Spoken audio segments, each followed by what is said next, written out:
and those were to be on the honor system. What gets people upset, and rightfully so, are executives being rewarded for failure. AIG, Bank of America, and Citigroup, which have received billions in bailout money, don't fall under this plan. Only banks negotiating future agreements with the government will be restricted.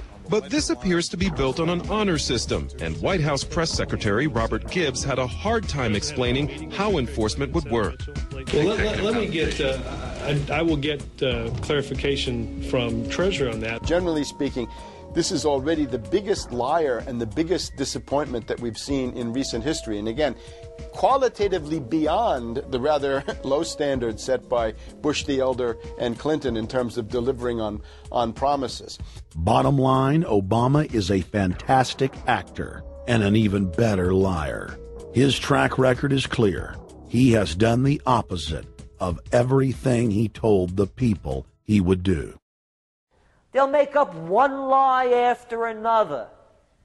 And if you believe these people, knock yourself out. I don't believe a word they say. Within 1 month of the passage of the first banker bailout bill, the press reported that over $5 trillion had just disappeared out of the U.S. Treasury. By December, the amount of money that had been stolen had reached $8.5 trillion. The leadership of both political parties circled the wagons and would not discuss where the money had gone. In the Fed! In the Fed! In the Fed! In the Fed! Informed Americans protested the private Federal Reserve System at all 38 of their regional governorship offices. Arrest Bernanke and Paulson! Arrest all the criminals that stole the banker bailout money! It was refreshing to see people standing up against the real power structure, not being distracted by the elite's frontmen like George W. Bush and Barack Obama. We traveled to Dallas, Texas to cover We the People taking on the real enemy. Hey, I want to talk to the workers up there on the parapet. The ones smoking cigarettes that just jumped back. You're with the American people, we know that. But understand, ask the workers inside. You're not in a federal government building. You're in a private Federal Reserve that uses that name as a fraud. That'd be like if my first name was Federal Reserve Jones. I'm still not the federal government. I'm not a federal agency. But if I said my name was Federal Reserve, I could go out and pay off politicians and get them to allow me to get into power so I could issue the currency and credit, and then I could buy up the world. That's what these criminals have done. A lot of people think that the Federal Reserve is already part of the government. They're not. It's controlled by cliques of unelected, unaccountable bankers meeting in secret. Most of these people have never even been through the formality of a Senate hearing or a Senate confirmation. They claim that they're part of the U.S. government. They masquerade as if they were part of the U.S. government. But in reality, this is a purely private operation. Jackals, hyenas, raptors, all of them loyal, not to the American people, but to the Wall Street banks, which is where most of them come from. Everyone is pointing to Barack right now, President Obama, as saying, you got to get the economy together. You got to get the economy together. When in fact, the president has very little to do with the economy. It's the Federal Reserve chairman that at least sets the policy. That's a privately owned company, the Federal Reserve Bank. They set the agenda. These guys are masquerading as a federal institution. They are a private banking consortium, and this is their front, their holding company.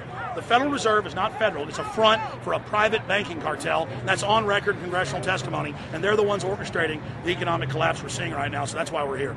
While at the In the Fed rally outside the Federal Reserve Bank in Dallas, Texas, we spoke with Ron Paul's brother, Wayne Paul.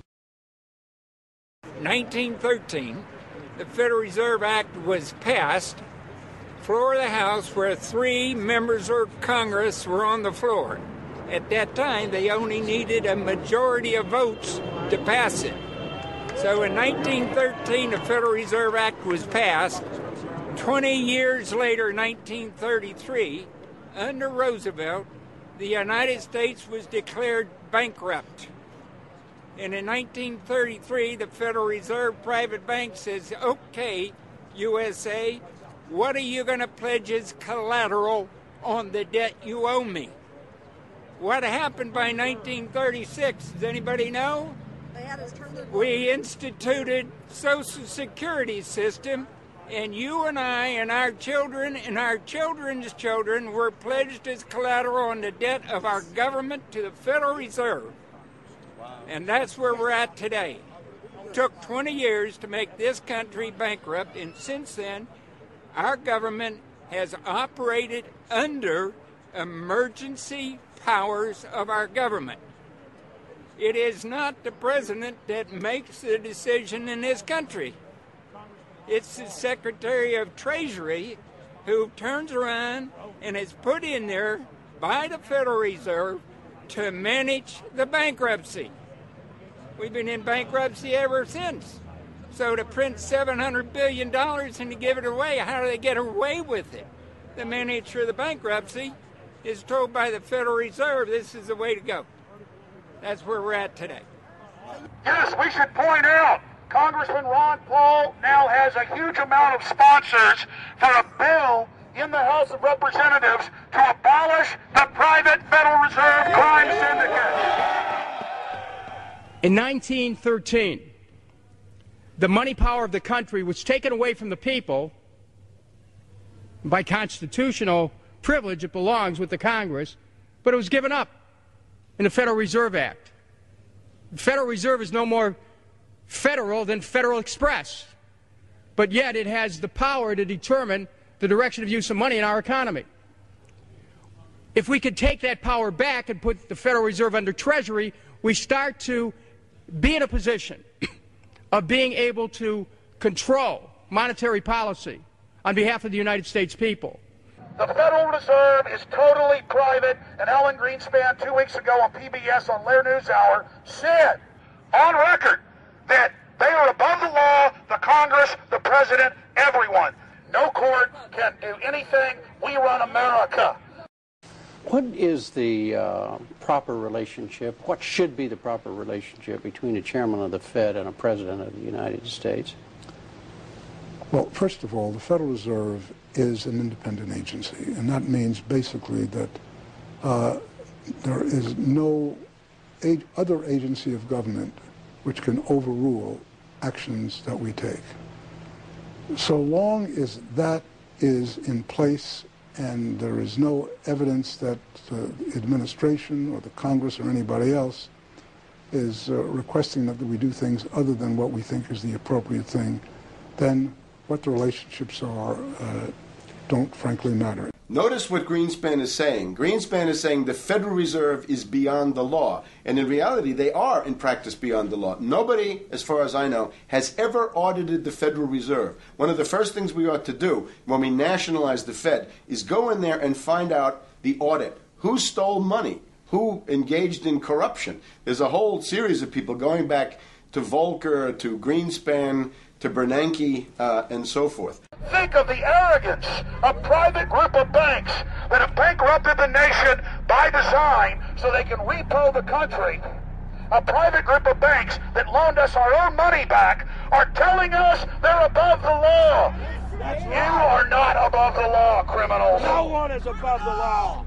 No one is above the law, and the private Federal Reserve sure as hell isn't either.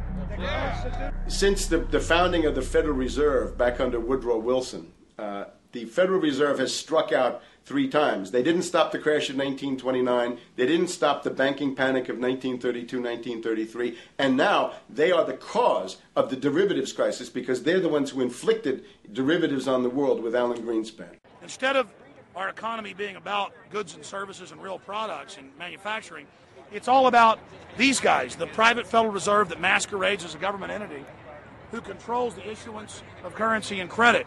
They're the ones that have cut off the liquidity in the market. They told us have a debt-based economy. Then they cut it off once they get us under their thumb and implode the economy so they can consolidate it. And that's what they're doing right now. I mean, it's in their own documents. It's in their own statements. They claim, give us unlimited power, give us trillions of dollars of the banker bailout bill that's already $5 trillion, not $850 billion as they say.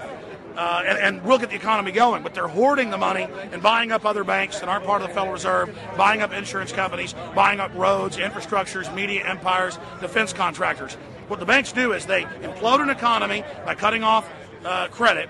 And then once things really fall to a low, and they know the low because then they buy everything up and start then putting more money back into the economy, and then they build it back up. So they build us up and then shear us, build us up and shear us. And they're getting ready. All over the world, they're always shearing some country, imploding it. Comes out in their own IMF and World Bank documents. That's just the foreign arm of the same cartel.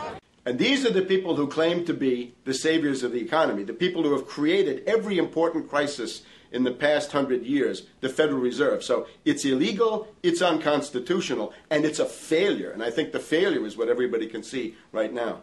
Yeah, what they do is they make you think Clinton's evil in running things. Then, oh, Bush will save us. And then, oh, Bush was evil. Now